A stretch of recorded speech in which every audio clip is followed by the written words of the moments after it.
pregunta, como ya cuando yo termine, nada más, ¿qué decimos para pasar a... ¿Es la otra presentación? Ok. Era eso. Pues ya, listo. Bueno, buenas tardes, grupo presente. Saludos cordiales desde la Cátedra Enrique Macaya Laman. Es un gusto estar acá de nuevo en esta tarde.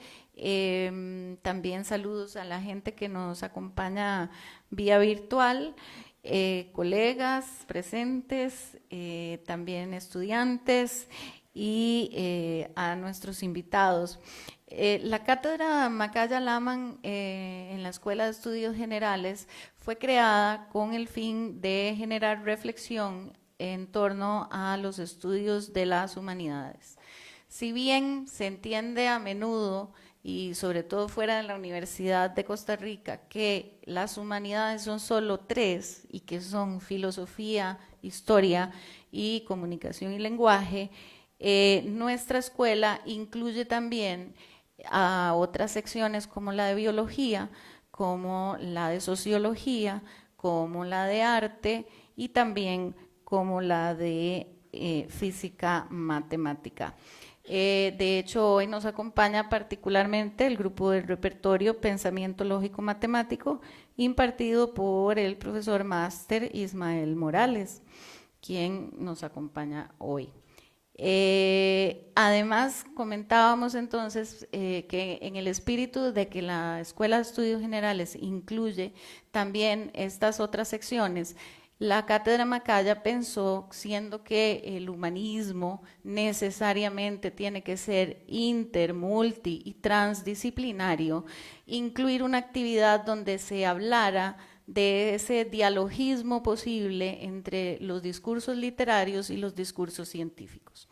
Pues para eso entonces hemos invitado hoy en día a el doctor Mauricio Arley Fonseca, que es filólogo, es profesor de la sede de Occidente, es catedrático, es además psicoanalista, es teólogo, tiene bastantes libros en su haber publicados ya, además más de 25 artículos en revistas académicas y proyectos de investigación que incluyen la literatura y las matemáticas, implicaciones dialógicas en los procesos de la enseñanza en la Universidad de Costa Rica. De igual manera, tenemos al compañero doctor Edwin Gerardo Acuña Acuña, quien es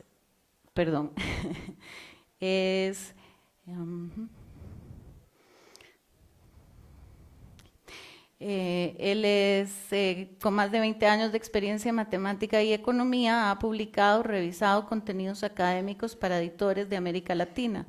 Actualmente es analista en la mejora continua de procesos educativos universitarios, coordina proyectos de investigación en ingeniería y participa en diversos proyectos internacionales. Estos son pues nuestros invitados y ellos nos van hoy a comentar este conversatorio, diálogos literarios y científicos como una visión humanista. Sin más, los dejo con el doctor Mauricio. Bueno, muchas gracias Tatiana por la presentación y buenas tardes a las personas presentes acá en el auditorio y quienes están en línea. Tatiana hacía referencia a un proyecto de investigación. Este libro es producto de ese proyecto de investigación. Acá el compañero Edwin fue parte de ese acompañamiento en el proyecto interdisciplinario. También Gerardo Araya, ya es un profesor jubilado, profesor de la sede Occidente, y pues era nuestro ejercicio de empezar desde el 2014 con ese proyecto de investigación para trazar vínculos entre literatura y matemáticas. En el caso de Gerardo, él tenía un proyecto de investigación acerca del origami, entonces enseñaba en los colegios, las escuelas, conceptos matemáticos a partir del uso del origami y bueno, ahí fuimos construyendo una serie de discursos de análisis en el libro. Bien, hablando de esta referencia interdisciplinaria, lo que mencionaba ahorita Tatiana, quiero iniciar precisamente con este personaje, Abu Abdallah Muhammad Musa al-Khwarazmi. Este sería uno de esos padres de la álgebra.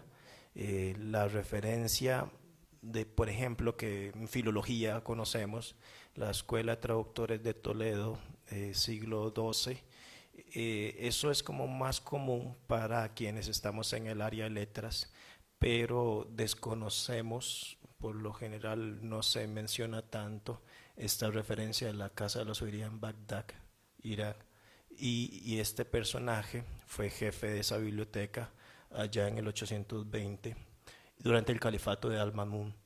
Entonces, en ese momento, mucho antes de la Escuela de Traductores de Toledo, ya ellos tenían ese interés de compartir textos de distinta índole, pero no solamente de su región, sino que también buscaban hacer traducciones de otros grupos, otros pueblos.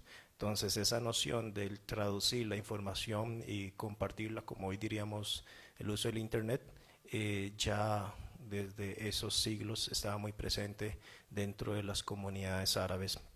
Y este hecho también de poder nosotros ser herederos, en el caso inclusive de los números arábigos, nos pone en perspectiva toda esa influencia intercultural de la que, en términos de la lengua, no solamente ha impactado el árabe, nuestra lengua española, sino que también las arquitecturas y la matemática han tenido esas bases. En el caso esto de la parte matemática, y aquí por eso puse referencia a lo ominoso o lo lúdico, como mencionaba Tatiana, yo también trabajo como psicoanalista y más de una vez en terapia alguna persona me ha contado sus sufrimientos en matemática.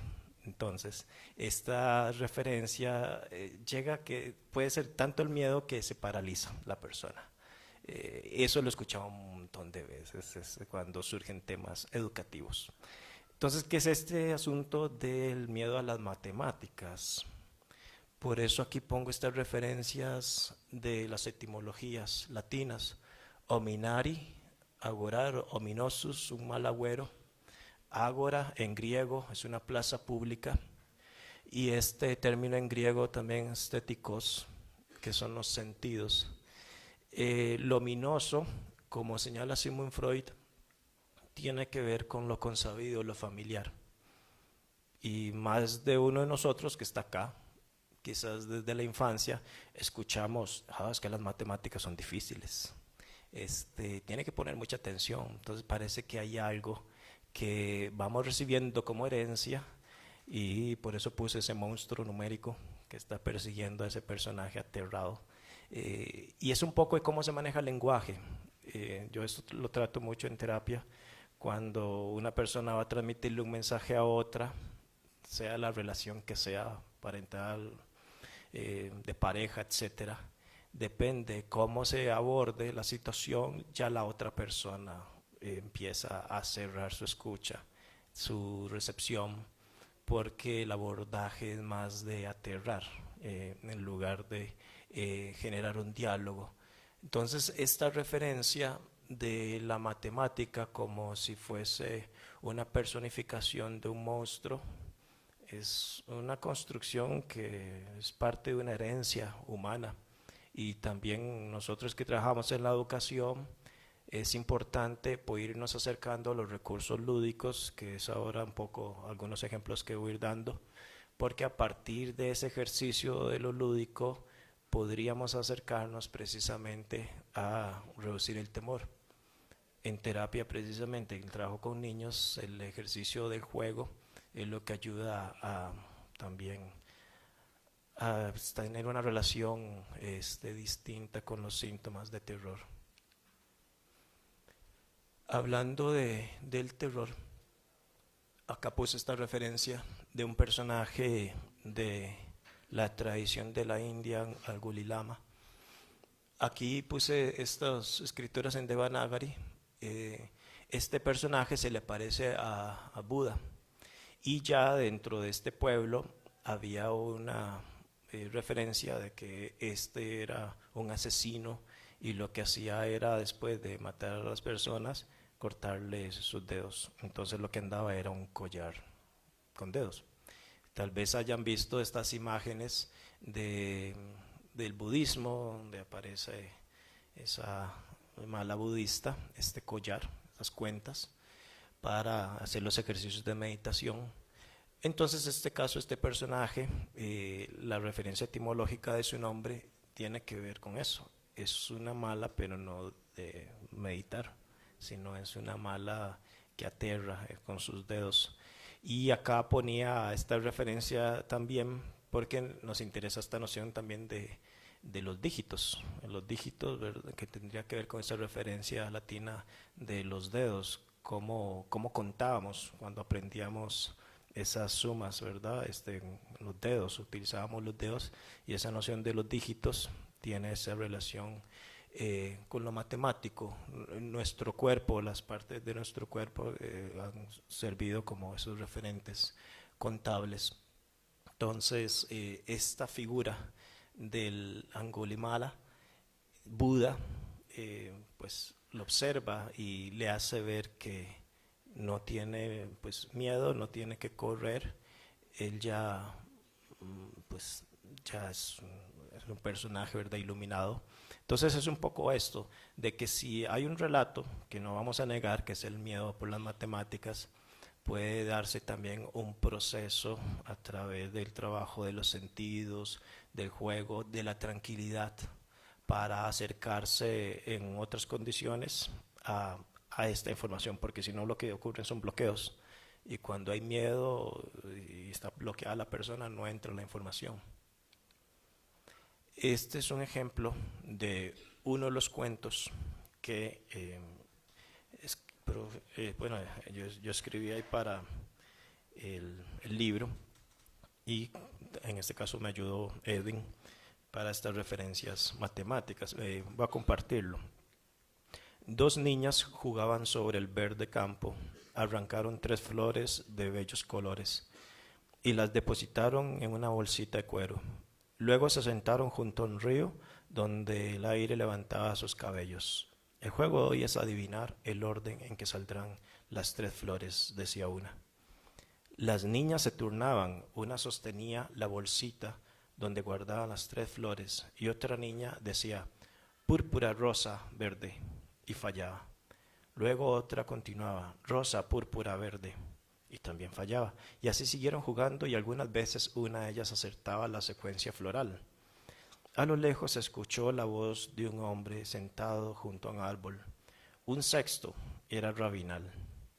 Entonces la madre de las niñas, que estaba cerca y lavaba la ropa en la orilla del río, caminó hacia el árbol y le pidió al sabio maya que le explicara por qué gritaba como loco. Rabinal respondió: sus hijas ahora juegan a adivinar el orden de aparición de 3 distintas flores.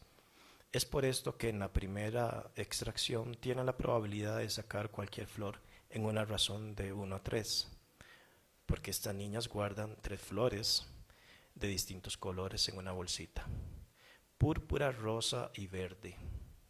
Si alguna de ellas piensa que va a salir la flor rosa y acierta, dentro de la bolsita quedarán solo las flores púrpura y verde, y así la nueva probabilidad de adivinar será 1/2, porque solo escogerán entre 2 flores. Y si la niña vuelve a acertar la flor, finalmente solo restará una flor más en el bolso. Eso quiere decir que el nivel de certeza será 1 en 1 para la última escogencia, y así no hay posibilidad de equivocarse. Mediante este análisis, señora, puedo afirmarle que si una de las niñas atina el orden de las 3 flores que salen del bolsito, será porque existe una probabilidad de 1/6. Ese es el producto fraccionario de todas las probabilidades anteriores. Ahora les mencionaba la etimología de lo estético. Entonces, a un aula podríamos llegar con flores, y con flores aromáticas. Y este hecho pensémoslo en un ambiente escolar, el sensibilizarnos con la naturaleza es saber que puede ser algo aromático, es precisamente trabajar con el estímulo de los sentidos. El conocimiento tiene que ver con los sentidos. Si hay algo que empieza a relajarnos, podemos ser más receptivos a la información y podemos hacer pues una fila de niños, niñas, metemos las 3 flores y que cada uno diga primero cuál va a ser la secuencia de aparición, y podemos ir dividiendo esa secuencia según grupos que hicieron esta secuencia, un grupo ve esta otra, etcétera. Y así pues poder ya más adelante trabajar esta referencia algebraica. ¿Y por qué es este antecedente? Porque precisamente es pensar en apelar a los sentidos. Pero si nos quedamos solamente en esto, como sentarnos ahí en el pupitre, escriba fórmulas y nos restringimos de ese trabajo con los sentidos, por ahí es que puede costar un poco el mensaje, más cuando ya se trata de que hay miedos heredados. Este es un artículo que salió publicado en la revista de la Autónoma de Madrid en diciembre pasado. Bueno, lo escribí. Entonces, dentro de este material, lo que propuse fueron referencias donde se vincula conceptos matemáticos de la física, biología, a partir de vínculos con textos literarios. Por eso como título lleva expansión de multiversos literarios como efecto de curvaturas conceptuales interdisciplinarias en la fusión lectora. Ahora Edwin nos va a hablar de trabajos que él realiza, la parte óptica, los metaversos y demás, y por eso quiero leer esta cita, porque yo conversaba con él y le decía que tenía mucho vínculo, este es de un referente teórico literario, Lotman. Dice: la naturaleza sígnica del texto artístico es dual en su base. Por una parte, el texto finge ser la realidad misma, simula tener una existencia independiente que no depende del autor, simula ser una cosa entre las cosas del mundo real. Por otra, recuerda constantemente que es una cuestión de alguien, una creación de alguien y que significa algo. Bajo esta doble iluminación surge el juego en el campo semántico, realidad-ficción. Entonces, esta noción del simular, que es eso que entendemos por la ficción, por ejemplo, estos procesos de interpretación que involucra lo creativo, pero a partir de eso también tenemos la función lectora. Nosotros como lectores también estamos produciendo un texto, y a partir también de los elementos que tengamos previos, de nuestras bases, por ejemplo, estas interdisciplinarias, podemos enriquecer lo que estamos analizando. Este texto de Borges, que está sacado de un texto que se llama La Poesía, dice así: y aún para el mismo lector, el mismo libro cambia. Cabe agregar, ya que cambiamos, cada lectura de un libro, que cada relectura, cada recuerdo de esa relectura renuevan el texto. También el texto es el cambiante río de Heráclito. No hay en ese sentido un libro como quizás grupos religiosos quisieran, ¿verdad? Que no cambie. Es la noción del fundamentalismo, y si estamos en la universidad es precisamente para darnos cuenta que vamos a estar mutando y con el tiempo, ¿verdad? Vamos a estar reestructurando programas de estudios, replanteando nuestros modos de aprendizaje, de acercarnos a nuestros sujetos de estudio y hacer esto que estamos haciendo hoy, por ejemplo, acercarnos entre distintas disciplinas. Este es un ejemplo de una fotografía que tomé de una playa en Costa Rica, que nos permite entender cómo la misma naturaleza tiene elementos que están en el aire, en movimiento aleatorio, podríamos decirlo caótico, pero llega a algún punto en que las fuerzas que están dentro de cierto sistema van a formar patrones, que aquí está ese presente, ¿verdad? Que parecen como arbolitos. Eran como unas formas, así lo llamaría, ¿verdad? Como árboles pequeños que podían recorrer unos 10, 15 metros en una de las costas en el Pacífico. Entonces, ¿cómo podríamos pensar que las partículas de arena que pueden estarse moviendo en el aire, el oleaje del mar y todo esto llegan a algún punto en que la materia que está ahí desplazándose en el aire va a empezar a formar patrones regulares, que sería la noción esta de los fractales. Por eso esta referencia de Pickover, que tiene que ver con el comportamiento caótico, pero que posteriormente esa construcción caótica puede producir patrones, que es lo que estamos viendo en esa fotografía. Y esos patrones están ahí, solamente que muchas veces los pasamos por alto.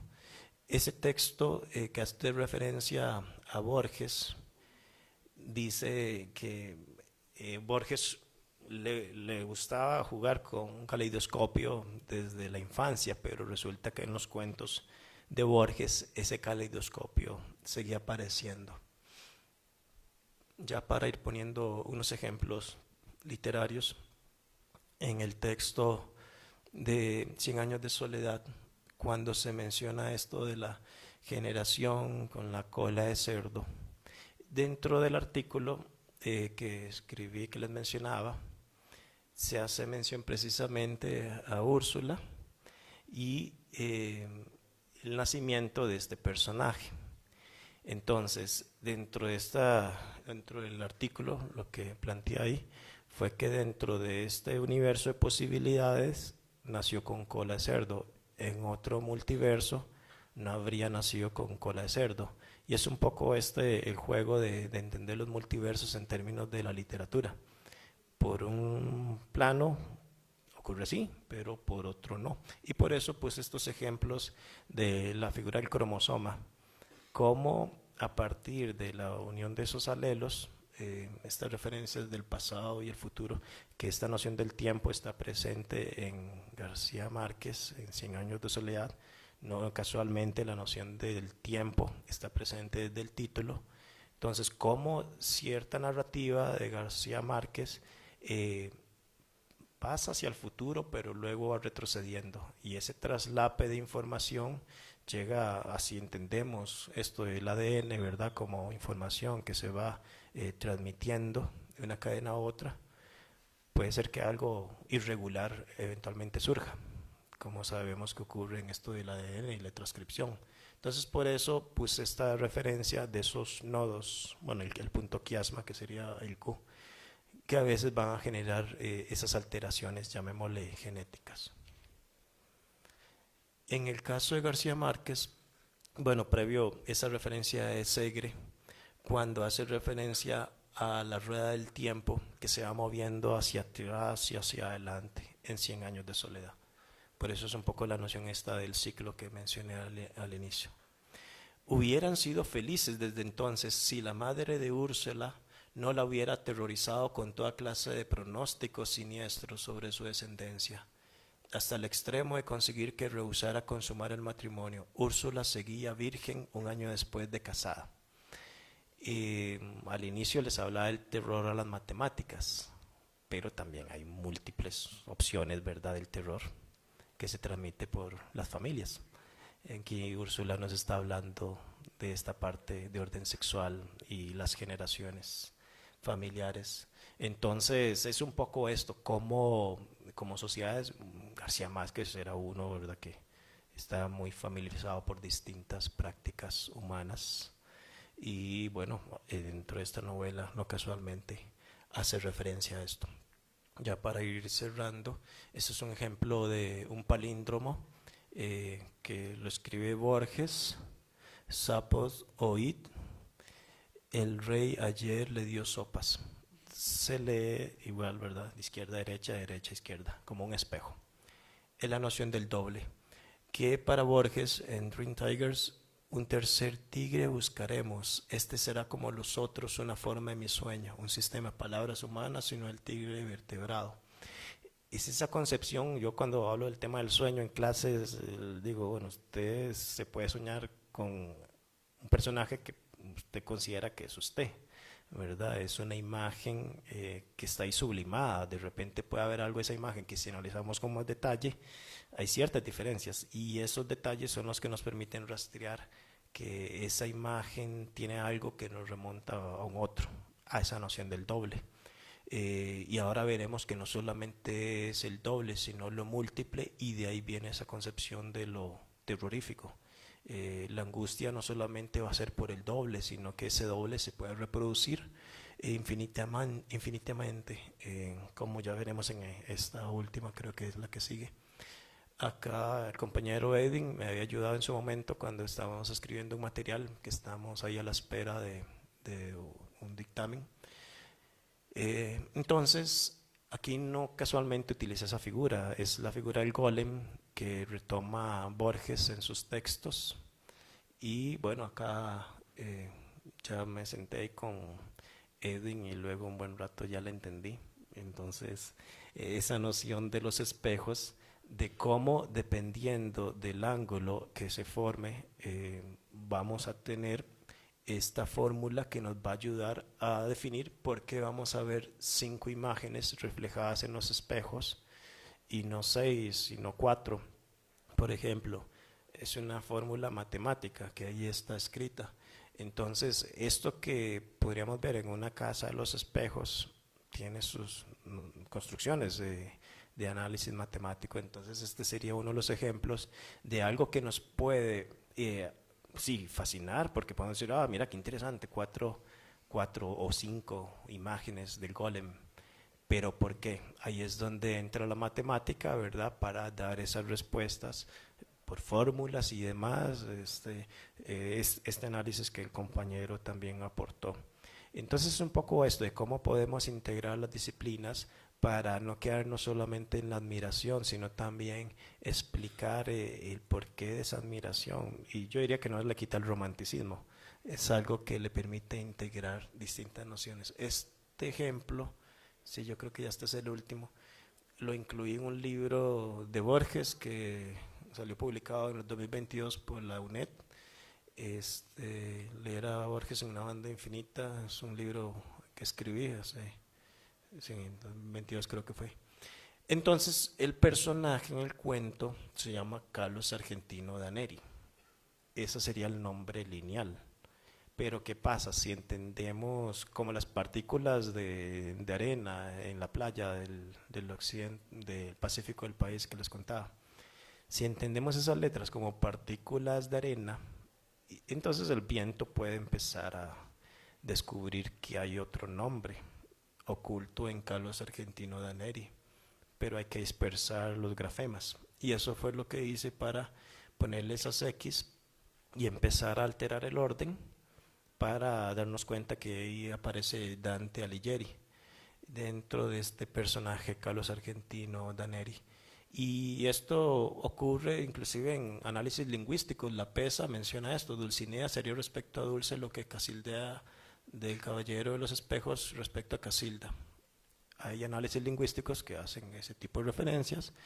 Este es un cuento de Borges también, de Jardín de los Senderos que se bifurcan. Hay que matar a no es matar en sí al personaje, sino que el matarlo va a permitir saber a cuál ciudad se va a atacar, porque sería ese referente que nos va a trasladar al mensaje de cuál es la ciudad de destino. Y eso es precisamente lo que convierte a Borges en uno de esos escritores fantásticos más impactantes en ese sentido. Y bueno, entonces, muchas gracias. Ahora seguimos.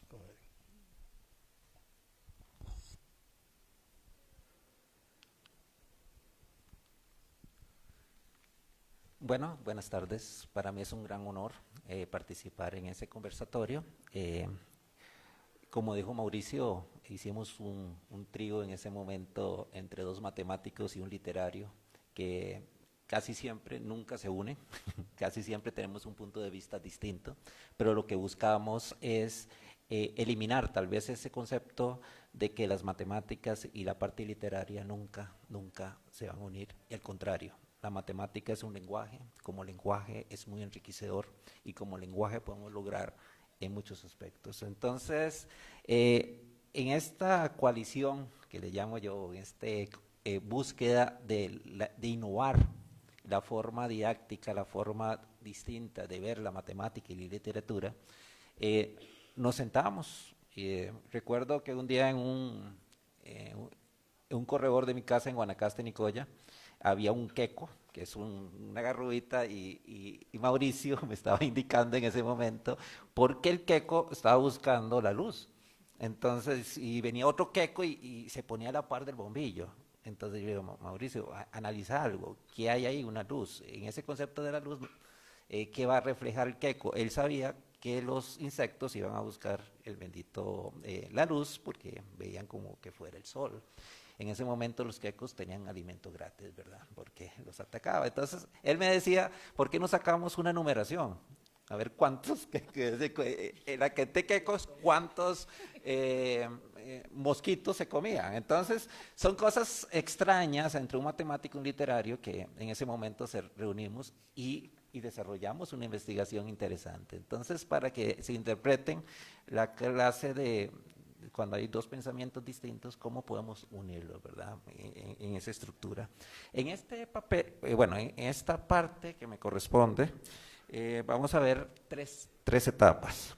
Bueno, matemática y el anamorfismo, que ahorita vamos a hacer un pequeño taller sobre el concepto del anamorfismo. Por ahí van a ver unas latas, unas imágenes extrañas, que yo lo que quiero es la participación de ustedes, para que ustedes vean.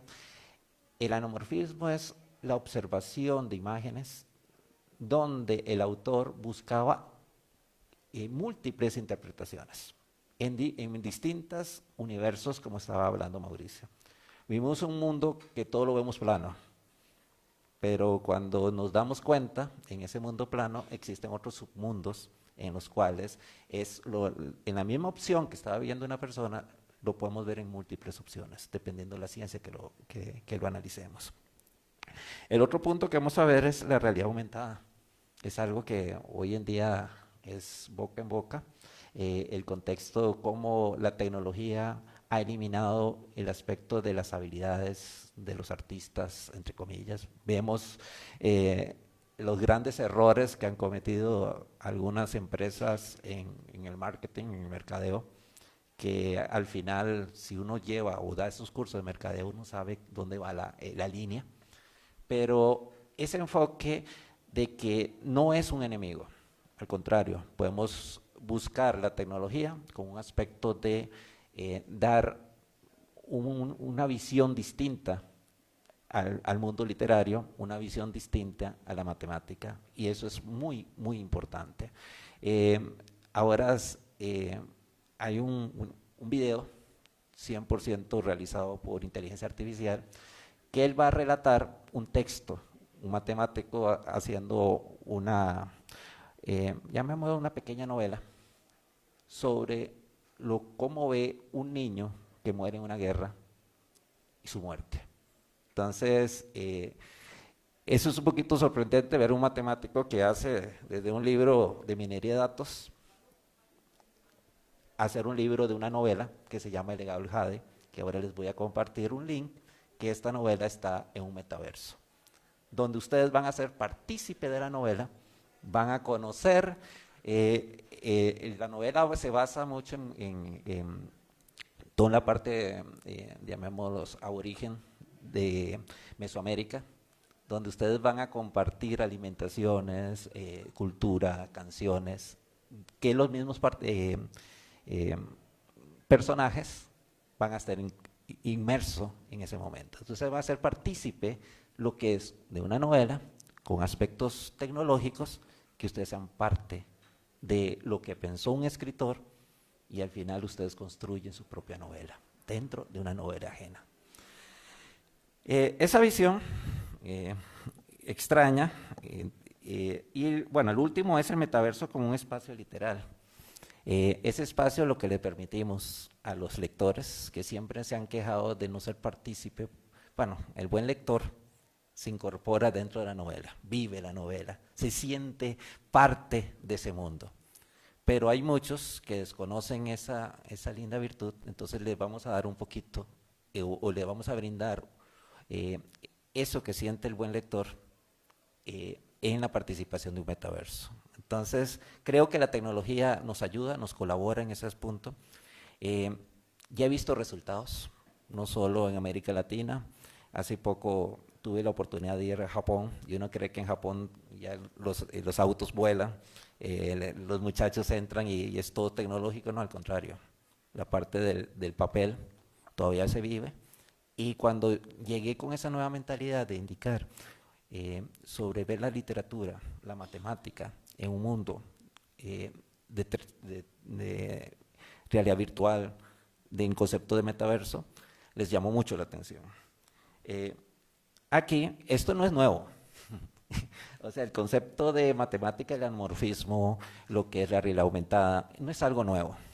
Estamos hablando de que unos 700 hasta 800 años se ha experimentado con algunas literaturas, con algunas imágenes o dibujos o pinturas en las cuales, dependiendo la observación y dependiendo el lector, él mira o desarrolla aspectos importantes.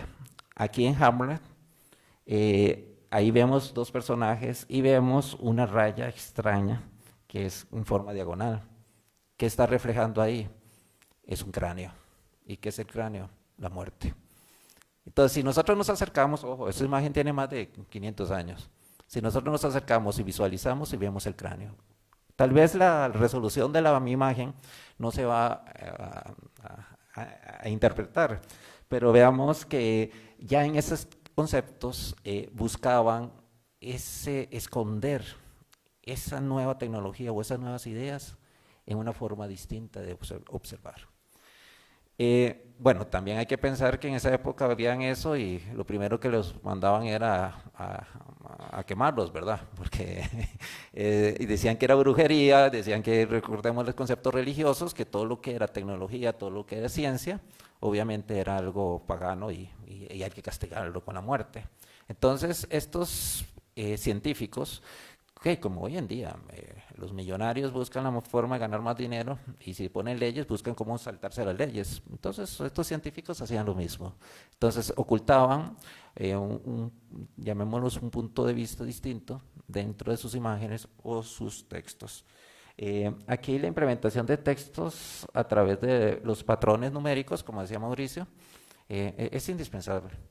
Tan así que en un próximo libro que estamos sacando, que ahorita sale, si Dios lo permite, hay un programa que desarrollamos, bueno, que desarrolló a nivel de programación, en el cual se incorpora, no como con parte de inteligencia artificial, textos, literatura, y el programa busca de esos patrones los textos que estén combinados con otros textos. Entonces busca ese enlace del pensamiento del autor y ver si realmente es un pensamiento propio o realmente viene de otras opciones.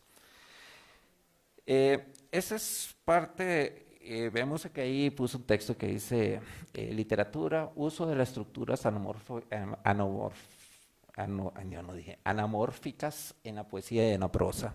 Muchas veces la matemática lo basa mucho en eso, en la poesía, por su estructura, en la prosa, pero creo que la matemática, como el análisis, viene en todos los puntos.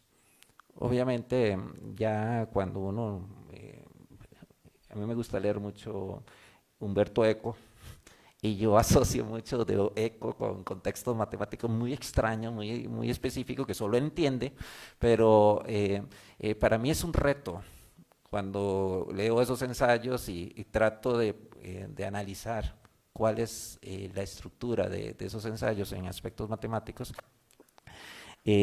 me sorprende. Primero que ya lo estoy comprendiendo, entonces no sé si yo me estoy volviendo loco, pero es importante, desde sus libros, desde la literatura, la belleza de la fealdad, que hay varios contextos que él propone. Entonces, siempre buscamos otros puntos de vista, y el único que me hace analizar son los números. En otro concepto es la realidad aumentada. Bueno, esto debería moverse, no importa. La realidad aumentada tal vez es una estructura que se implementa mucho ahorita en lo que es en el mercadeo, pero ya en la educación es muy, bueno, ya se está implementando o ya se está usando, en el cual yo desde un celular puedo estar caminando en este panel y puedo observar algunos problemas, puede ser de infraestructura si estoy en ingeniería, o si es en la parte literaria, que aquí podemos ponerles pequeños textos y ustedes como participante en el mundo virtual van a visualizar o analizar. ¿Cómo es una realidad aumentada? Una realidad aumentada es a través de programas computacionales, traer una figura estructurada y construida a través de una computadora a la vida real. Y uno se sorprende, porque si hacemos esa participación, yo podría poner mi cabeza en aquella mesa, y usted con el celular, esa mesa le puede hablar de geometría, esta de trigonometría, y allá arriba de geometría, de álgebra. Y todo está dentro en el aire. Y uno dice, eso es nuevo. No. Ahí al frente de algunas sillas van a tener unas imágenes. Búsquenlas, por favor, para que la interpretemos. La primera imagen está en el frente, la pueden levantar. Hay una cajita, algunos lo tienen, sí. La compañera tiene una que, si ustedes lo ven, es una imagen en la cual aparecen dos barcos, una luna, y parece que está entre peñascos. No sé si lo están viendo. Que los compañeros los puedan como compartir para que vean esa imagen. En la primera, esta imagen tiene más de 700 años. La persona que lo construyó quiso llevar a la audiencia, a los espectadores, primero, un gran pintor, y segundo, que interpretara la noción de la imagen. Ahora le hago un reto. Esta imagen, así como está en el principio, está sobre un plano. O sea, cuando lo dibujaron sobre un plano. Pero realmente lo que buscó el autor, lo dibujó a través de, no un plano, sino llamémoslo, una figura cilíndrica, dentro de una hoja. Ahora, en las mismas sillitas, hay una botellita o una lata de aluminio, y también hay un papel laminado. Traten de cubrir el papel laminado con la botellita o ¿cómo se llama? La lata. Y traten de colocar, si ustedes observan, pongan el papel y pongan la botellita sobre la nube, sobre el circulito, y traten de observar de forma como diagonal qué ven. Pónganlo ojalá sobre las sillas, porque tiene que ser en un plano. Entonces traten y van a ver una imagen, pero ojalá que se rodillen, porque de arriba no lo van a ver. Traten de verlo de hacia abajo. Movámonos un momentito y van a ver qué observan ustedes en el reflejo. ¿Alguien que quiera participar o que lo vio? No sé. ¿Qué observaron? ¿Las chicas? Ajá. Es un rostro.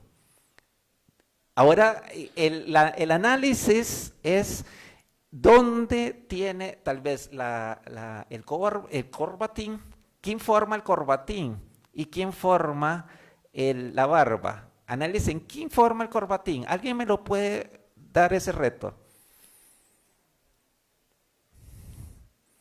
Es que lástima, ocupamos como una mesa más para que se vea mucho mejor, pero yo creo que ahí lo observan. Traten de observarlo en el suelo. ¿Alguien puede analizar quién forma el corbatín?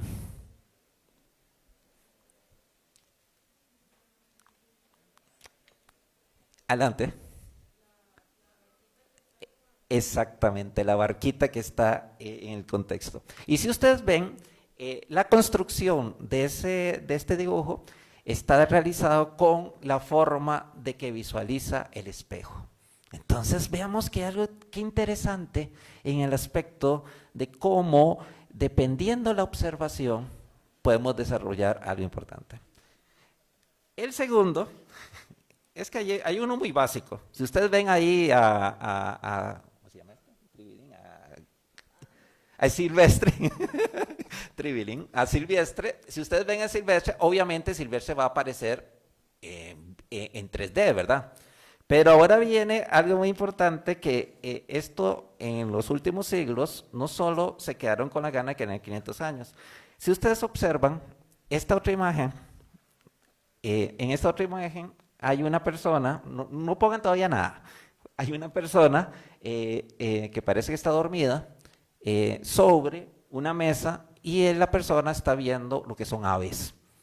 Entonces aquí vamos a recordar una famosa novela del Cuervo. ¿Alguien sabe cómo se llama el autor del Cuervo? Adelante. Pongan sobre el café el espejo. Él no se quiso quedar atrás. Entonces, él desarrolló y él dijo, no, yo quiero salir también en la imagen. Entonces, ustedes lo observan. Deben pasárselos ahí para ver si ellos lo desean.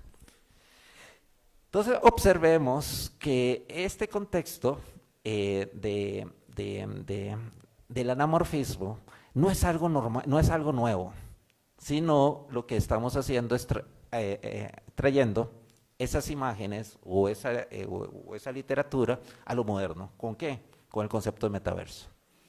Entonces, ese es un punto de vista. Lastimosamente, bueno, ahora se pueden dejar la imagen y de igual manera pueden observar ya en sus casas más tranquilitos y traten de construir eso.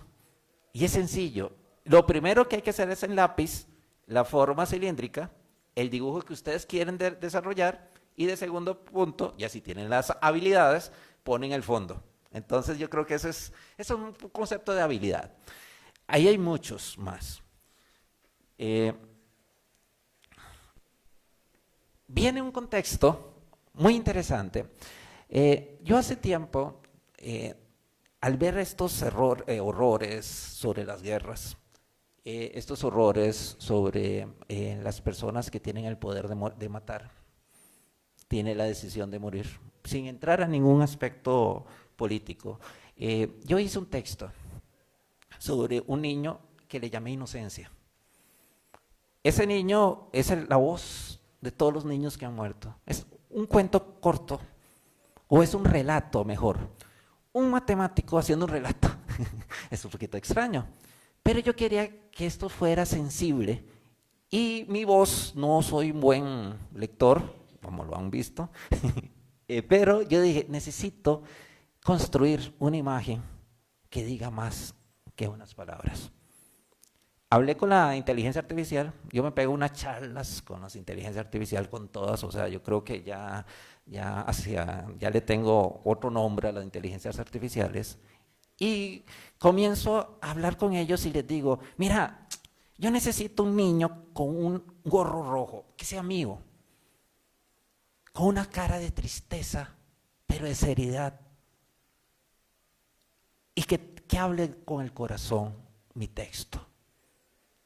Entonces le dije a la inteligencia artificial, ojo, eso lo construí con un grupo de maestrías que le estaba enseñando. Entonces en ese momento dije, wow, aquí está mi voz para mi relato. Vamos a escuchar a Inocencia en ese texto. Okay.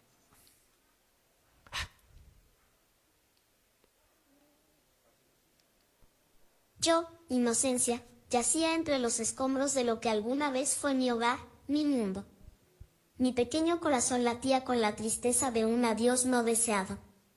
La guerra, ese monstruo ruidoso y despiadado, había llegado a mi puerta, arrancándome de los brazos amorosos de la vida. No quería esto, susurraba mi alma temblorosa. Tenía tantos sueños, tantos juegos por jugar, tantas risas por compartir. ¿Por qué tenía que terminar así? Miraba al cielo, buscando respuestas entre las nubes que se cernían, grises y pesadas, sobre el campo de batalla que una vez fue mi vecindario. Recordaba cómo corría por estas calles, persiguiendo el viento, soñando ser un héroe de cuentos de hadas. Pero no hay héroes en estas historias, solo corazones rotos y sueños desvanecidos. Pensaba en mamá y papá, en cómo sus rostros se iluminaban con cada una de mis sonrisas. Lo siento, susurraba mi corazón. No quería dejarlos con este vacío, con esta pena que ni el tiempo podrá curar. Y mientras la vida se deslizaba de mis dedos, una ira joven y confundida ardía en mí. Veía a los lejanos, aquellos que jugaban a ser dioses de guerra, enriqueciéndose a costa de nuestras lágrimas y nuestro dolor. ¿Cómo pueden?, me preguntaba. ¿Cómo pueden robar la inocencia sin mirar atrás? Pero mi voz era apenas un susurro en el viento, un eco en la vastedad de la injusticia. Solo era un niño, murmuraba al universo. Mi vida estaba comenzando. Tenía tanto amor por dar, tantas historias por escribir. Y con ese último pensamiento, cerraba los ojos, despidiéndome de un mundo que nunca llegué a conocer del todo, un mundo que me había fallado, pero que, en algún lugar profundo de mi ser, aún esperaba amar. Si observamos, le digo, yo no soy mucho en este tipo de lectura o de escritura, me llenó, o sea, cuando vi esta imagen, dije, es la opción. Esos movimientos, obviamente hay programas de paga, pero muchos de esos movimientos nosotros ya lo modificamos. La velocidad de la voz, los ojos, la esencia, eso lo podemos modificar, pero veamos que si yo lo hubiera leído, tal vez no hubiera reflejado tanto. Y hoy, algo increíble, que eso fue en una aula, que lo construí en una aula, y hoy en día estoy en la mejor universidad de América Latina, presentando Inocencia, y no solo esto, sino a futuro vamos a ir a Europa dentro de 2 meses, y vamos a presentar esto mismo. Entonces, vean que muchas veces nuestras ideas podemos lograr mucho con algo pequeño. Entonces, nos ayuda mucho la tecnología, nos elabora esa voz que no tenemos o esa idea en profundizar. Adelante.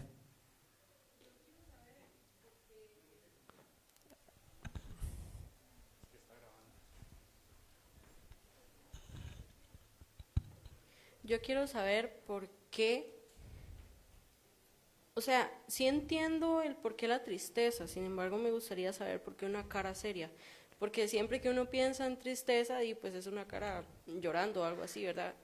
Entonces me da la curiosidad de por qué una cara seria. Ok, el concepto de la seriedad, en mi punto, recordemos, no soy psicólogo, no soy, el compañero puede conversar un poquito sobre eso porque queremos hacer un trabajo sobre la muerte. Para mí la seriedad refleja es que muchas veces tomamos esto como concepto de mercadeo, de marketing.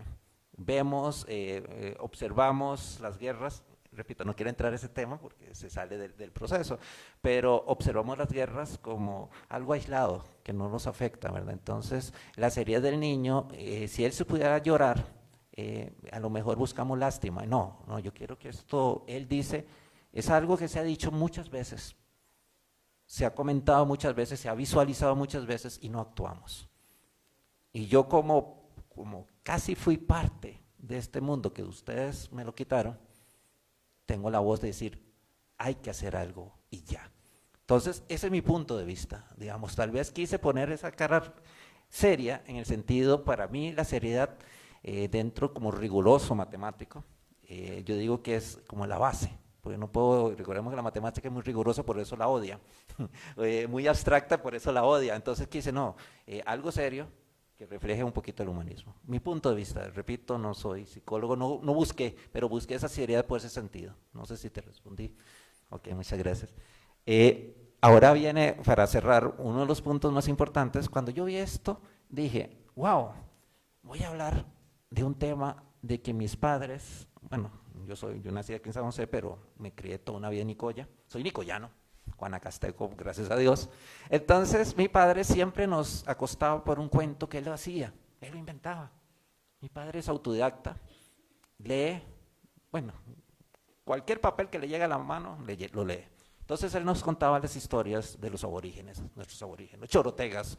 Entonces él hablaba de los chorotegas, él hablaba de Mesoamérica, eso hablaba de Suramérica, y siempre nos reflejaba la comida, la cultura, la noción de sus costumbres. Entonces nos hizo muy crítico, y yo siempre me llevaba una historia de un personaje igual, romántico, en el cual buscaba ese gran amor, que lo consiguió, y ese gran amor se fue. Entonces, hace poco, tenía esa historia en mi mente, pero no tenía el ánimo de escribir. ¿Por qué? Porque soy matemático. Entonces, como matemático tengo que ser serio, amargado, dar números y listo, nada más, ese es el matemático y demostrar lo que no es demostrable, que hasta ahora descubrí, que en estas mismas aulas me enseñaron el funcionamiento. ¿Después de qué? Y en el 94 ahora estaba viendo que la última vez que entré a esta aula, con el mismo curso de pensamiento lógico, y yo decía, un matemático lleva pensamiento lógico, no llevo como 50 matemáticas ahí en la matemática pura, y todavía me meto en generales para ver pensamiento lógico matemático. Entonces yo decía, qué ilógico la vida, pero ahí aprendí y dije, no, las humanidades me enseñaron, en ese momento dije, bueno, algún día, mentira, uno decía, nunca volveré a esta escuela, pero después, cuando ya terminé, y dije, wow, me enseñaron a vivir, a analizar. Y hoy en día estoy dando una charla acá. Y lo más importante, dije, me voy a atrever a hacer una novela histórica, romántica y tecnológica. ¿Por qué tecnológica? Porque yo aquí puse 4 pilares. Un momentito, porque aunque tengo anteojos, estoy medio ciego. Primero, la parte espiritual, que es la primera que generé. O sea, son 4 pilares importantes dentro de esta novela. La parte espiritual, la parte de la sabiduría de las plantas. ¡Wow! Cómo estas personas sabían, curaban enfermedades con sabiduría, con la naturaleza. Ahora inventan cada enfermedad que yo no sé. Ellos lo curaban todo, ¿verdad? La otra parte es el concepto del jade, esa piedra tan preciosa, una piedra mística que siempre va a tener la misma temperatura, aunque lo pongan en fuego.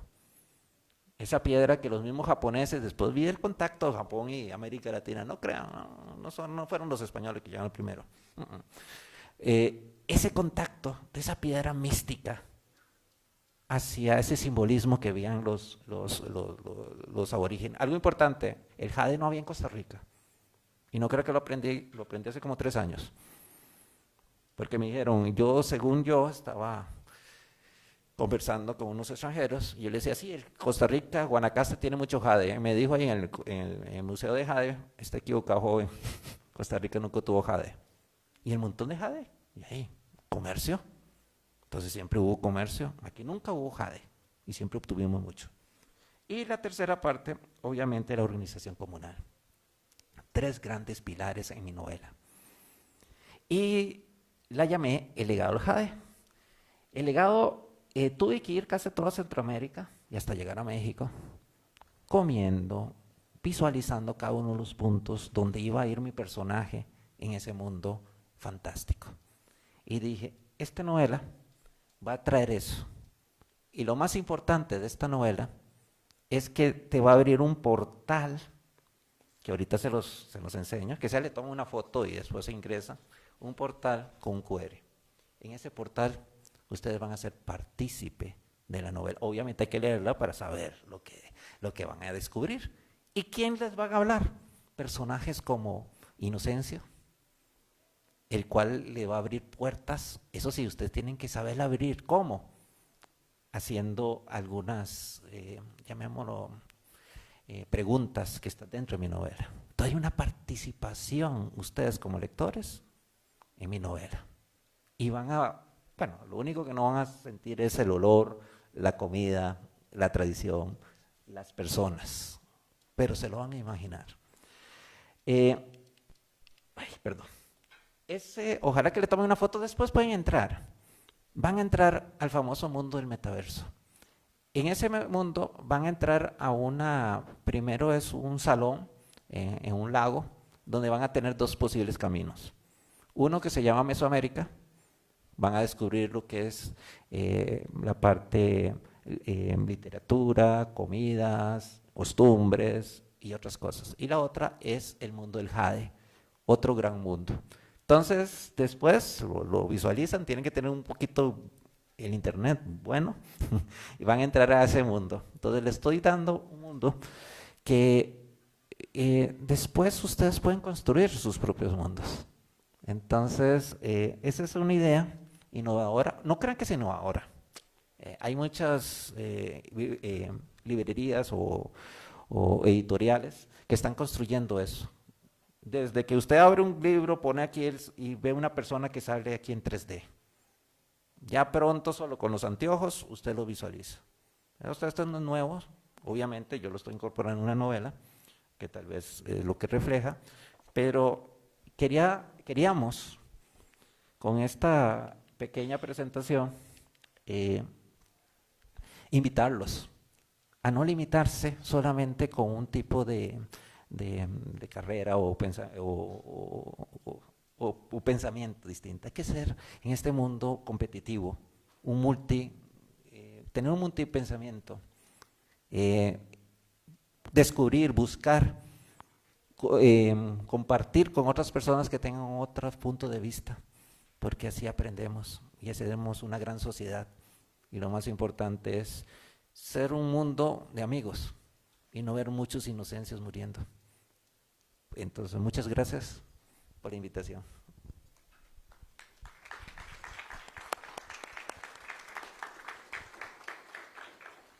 Bueno, gracias Mauricio, gracias Edwin, creo que ha sido, bueno, para mí resultó muy interesante, pero me imagino que el profesor Ismael quiere comentar algo.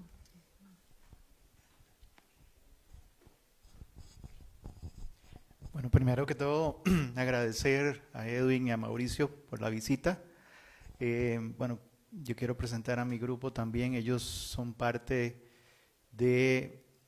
del curso de repertorio pensamiento lógico matemático, ese que vos llevaste. Quizás para retomar algunos puntos de los que ustedes han conversado, que tenemos en común, ¿verdad? Porque somos de la misma universidad, pero que al mismo tiempo tenemos un pensamiento, no digamos solamente matemático, sino también humano. Y queremos ver y analizar no solamente cómo se aplica la matemática en la vida, sino también el cómo la matemática nos puede ayudar a ser mejores personas. Y uno de los puntos importantes por lo menos dentro del curso, que ahora me comencé a acordar, es que muchas personas que han llevado el curso, que son personas que no son especialistas en matemática y que no son del área de las áreas básicas, han comenzado a indagar en estos mundos en los que ustedes nos hablan hoy. Y eso es magnífico porque inclusive hay personas que han cambiado de carrera con solo llevar este curso. Tengo varios testimonios de personas. Me parece que vamos por un buen rumbo, por lo menos acá, en ese sentido, y me encantó, o sea, me fascinó esa unión, ¿cómo se puede decir? Esa mezcla, ¿verdad?, entre lo que es la literatura y la matemática y el cómo vemos el mundo a través de ella. De mi parte agradecerles, no les conocía en persona y creo que vamos a tener un gran contacto porque de verdad muchos de estos temas se pueden explotar mucho más en nuestros cursos, ¿verdad? Inclusive en la sección nuestra, ahorita tenemos otro curso que se llama Fundamentos de Matemática, que también no es un curso de matemática, sino que es un curso de matemática en el humanismo. Y recientemente también hicimos un curso que se llama Fundamentos de Cibernética, que tiene que ver también con todos estos temas. Entonces, me parece magnífico el trabajo de ustedes y de nuevo felicidades. No sé si tienen alguna pregunta a los jóvenes. Está abierto el micrófono.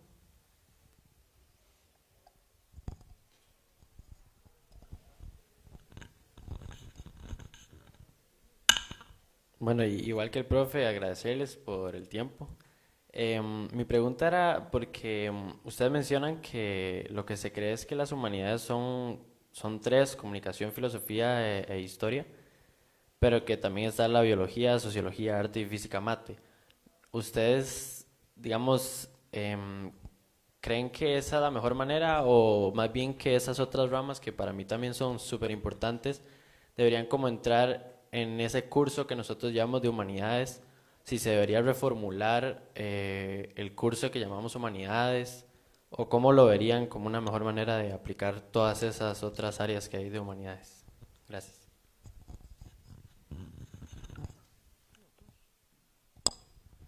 Tal vez brevemente ahora le paso el micrófono a Edwin, que si uno se pone en el Renacimiento a indagar en estos grandes humanistas, de repente uno piensa en un Da Vinci y se interesa no solo en la pintura, en el dibujo, la mecánica, arquitectura.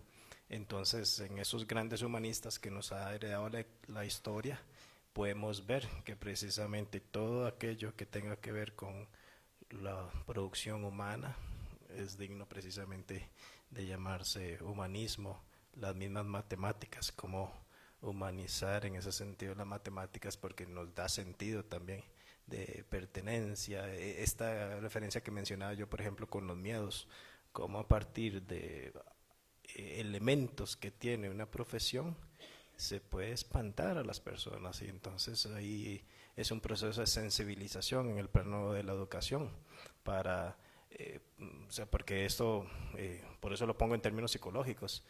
Hay gente que se siente mal, esto que llamarse como que se siente tonta, porque precisamente hay un acercamiento, hay un abordaje que tiene que ver con cómo se transmite la materia, y si no la captas, entonces la persona se cataloga de cierta forma y eso puede afectarle en el recorrido de su vida. Entonces también en ese sentido tenemos que ser muy cuidadosos desde esos procesos de infancia, adolescencia, porque si no, sí, pues va a dejar una marca que, en mi caso, al trabajarlo en terapia, sí veo casos de personas que van llevando su saco de experiencias educativas, donde quizás también pues surgieron algunas figuras hasta en los mismos sistemas educativos que fueron generando esas percepciones. Entonces, apelar a la diversidad, y que también hay diversidad de enfoques de acercarnos a la materia. Como dice Mauricio, creo que estoy muy de acuerdo. Siempre he dicho que la matemática y la filosofía es lo mismo. Recordemos la antigua Grecia, ¿verdad? Los grandes matemáticos eran grandes filósofos, y era todo el concepto de esa reunión humanista, porque al final eran escuelas abiertas, escuelas donde todos estaban en el mismo nivel, donde todos conversaban, donde todos se comunicaban, donde había esa relación entre conceptos.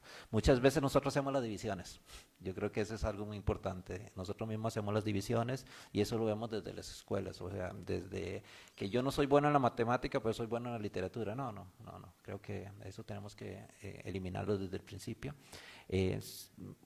Sí, obviamente tienen que haber algunos cambios, más a la parte tecnológica, y no descuidarlo, pero también humanizar esa parte tecnológica, porque al final eso es importante.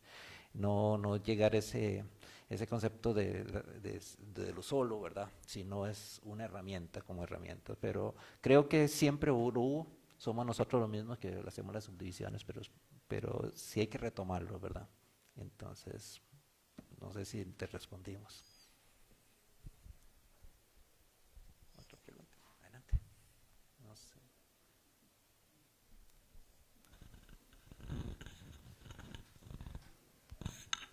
Buenas tardes, tengo una consulta respecto a la tecnología y la matemática como herramientas.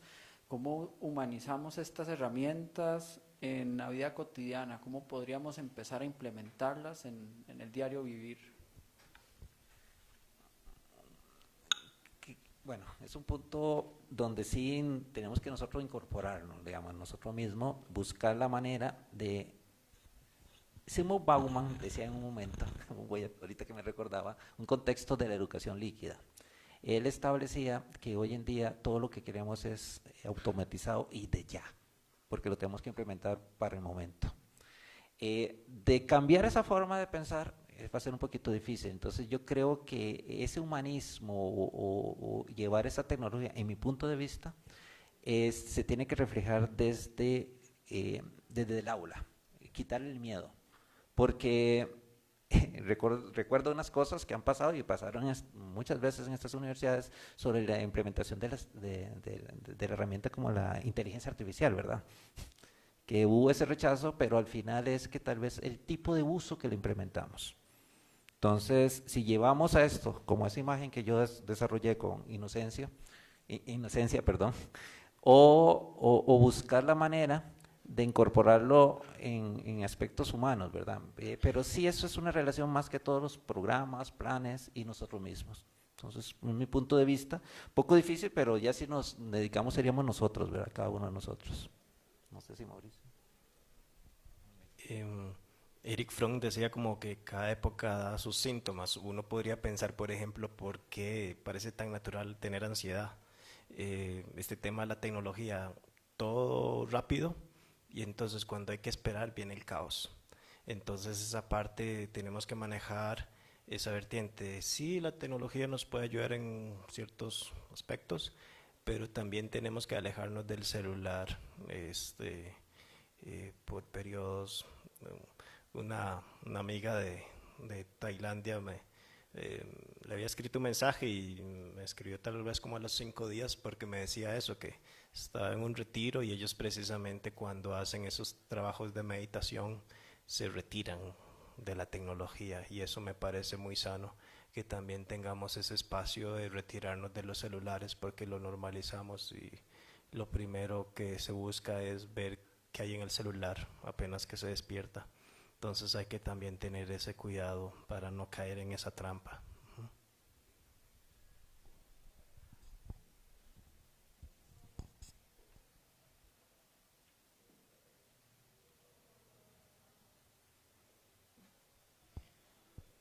Bueno, creo que ha sido muy interesante, ha habido bastante participación, además el que los pusieran ahí con cierto taller a experimentar precisamente lo que nos puede aportar las matemáticas, ¿verdad? Resulta bastante interesante. Mi profesor de matemática del colegio decía exactamente lo mismo. Yo soy de letras, yo soy filóloga, y a mí me costaban las matemáticas, me siguen costando. Pero mi profesor, para tratar de ayudarme, me decía: Tatiana, la poesía y la matemática son lo mismo. Y yo decía: no. No puede ser. Tiempo después entendí que tenía razón, sobre todo leyendo a Borges, ¿verdad? Entonces sí creo que la conferencia de ustedes, o el conversatorio más bien, ha sido muy rico en ese sentido. Quería sí referirme, antes de terminar, un poquito también a esas, de nuevo, desde la literatura, que es mi especialidad. Es muy interesante porque los planteamientos del metaverso de alguna manera estaban ya prepensados, si se quiere, en la literatura, o incorporados, ¿verdad?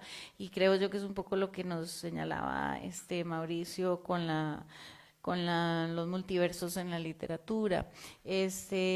Porque Derrida, ¿verdad? Jacques Derrida, el filósofo y filólogo, nos decía, con su famoso concepto de la différence, ¿verdad? De la presencia-ausencia, esa cuestión precisamente, ¿verdad? De la cosa que, o sea, como el ejemplo de 100 años de soledad, vos lees la posibilidad de que nace el chiquito con cola de cerdo al final. Bueno, el spoiler terrible, ¿verdad? Si no habían leído 100 años de soledad, toma. Pero y queda también la posibilidad de la lectura de que no, ¿verdad? Entonces, el lenguaje siempre incluye esa presencia, ausencia, un poco también, para utilizar un concepto de física como el gato de Schrödinger, ¿verdad? Si está vivo, si está muerto en la caja.